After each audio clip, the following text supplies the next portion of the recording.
Teropong bintang. Teropong bintang adalah teropong yang dipakai untuk melihat benda yang jauh. Teropong bintang disusun oleh dua buah lensa. Jika digambarkan, ada sumbu utama, lalu ada dua lensa di sini, yaitu lensa positif.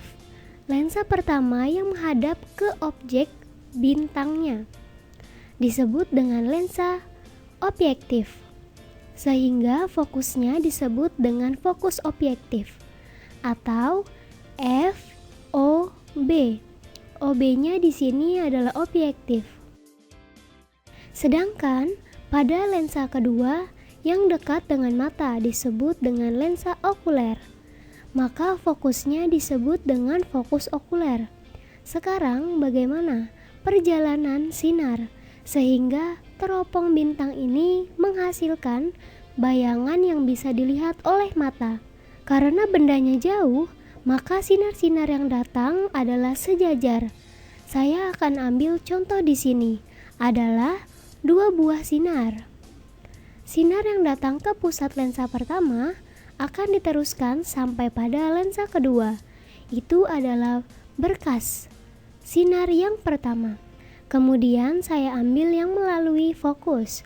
Fokus lensanya berada pada ujung sumbu utama, sejajar. Ingat bahwa arah melalui fokus akan sejajar dengan sumbu utama. Seperti itu berarti bayangan bendanya adalah garis yang ini. Bayangannya digambarkan dengan panah. Lalu apa sifatnya? Karena ini bayangannya nyata, pasti terbalik bukan? Kita gambarkan di sana ada bayangan dengan gambar panah seperti ini, maka dia akan berbalik. Kemudian diproses kembali pada lensa yang kedua. Posisinya adalah seperti ini. Jika dilihat melalui teropong, melihat dengan teropong diasumsikan berakomodasi minimum, yaitu paling rileks. Karena pada saat melihat bintang, kita sedang santai, jadi mata harus rileks.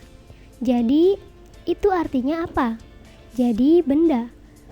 Bagi lensa, okuler adalah bendanya. Maka benda harus dibiaskan oleh lensa ini kembali ke jauh tak hingga, sehingga mata di jauh tak hingga. Ingat, mata melihat bayangan lensa, bukan benda yang dilihat. Maka itu harus ada di jauh tak hingga, sehingga matanya berakomodasi minimum. Maka letak ini harus ada di fokus okuler. Sekarang pembentukan bayangan di sini, jika kamu fokus, ke sana juga fokus. Jika dia fokus di sini, maka dia juga akan fokus juga di ke sana. Jadi gambarnya seperti ini. Kemudian dikembalikan lagi ke sana. Yang ini kembalikan lagi sejajar. Begitulah pembentukannya. Kira-kira seperti itulah gambarnya. Kemudian yang dari depan atau jauh sejajar pasti jatuhnya juga fokus. Jadi namanya adalah fokus objektif. Kemudian di sini fokus okuler. Jadi pembesaran anguler yang diperoleh dari melihat melalui teropong bintang itu seperti apa? Ingat, pembesaran anguler adalah pembesaran akibat dari sudut pandang dengan alat berarti dengan teropong. Jadi, jika melihat dengan teropong di sini theta aksennya, sedangkan jika tanpa teropong, theta aksennya adalah yang ini. Jika ukuran teropong dibandingkan dengan jarak yang jauh sekali, maka ini diabaikan.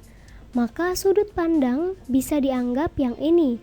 Jadi, sudut pandang tanpa teropong sekarang tinggal kita buat perbandingan lagi. M-nya adalah theta aksen dibagi dengan theta. Jika bayangan pertama dari lensa adalah T, maka kembali lagi pada kata dalam optik adalah theta aksen sama dengan langen theta aksennya. Berarti langennya yang ini dibagi dengan yang ini, berarti sama dengan T dibagi dengan okuler. Sedangkan tetanya yang ini dibagi dengan yang ini, berarti yang ini T juga bukan. Berarti T dibagi dengan fokus objektif begitu. Berarti pembesaran anggulenya adalah MA adalah FOBD bagi FOK.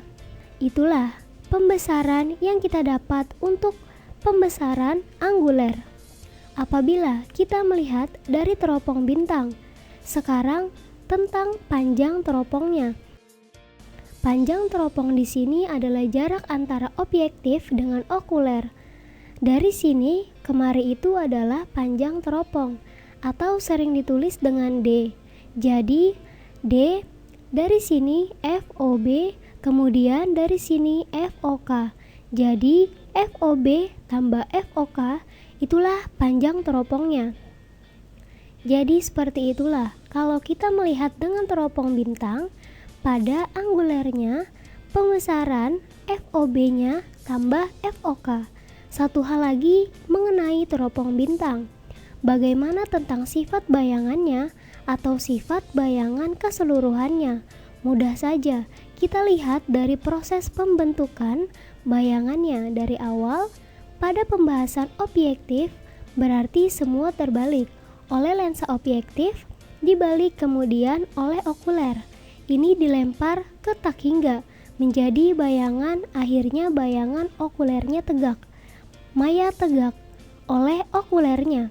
Berarti jika kita lihat secara keseluruhannya adalah maya. Maya kemudian terbalik, kemudian pasti diperbesar.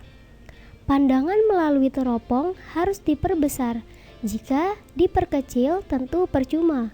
Maka sifat bayangannya adalah maya terbalik diperbesar.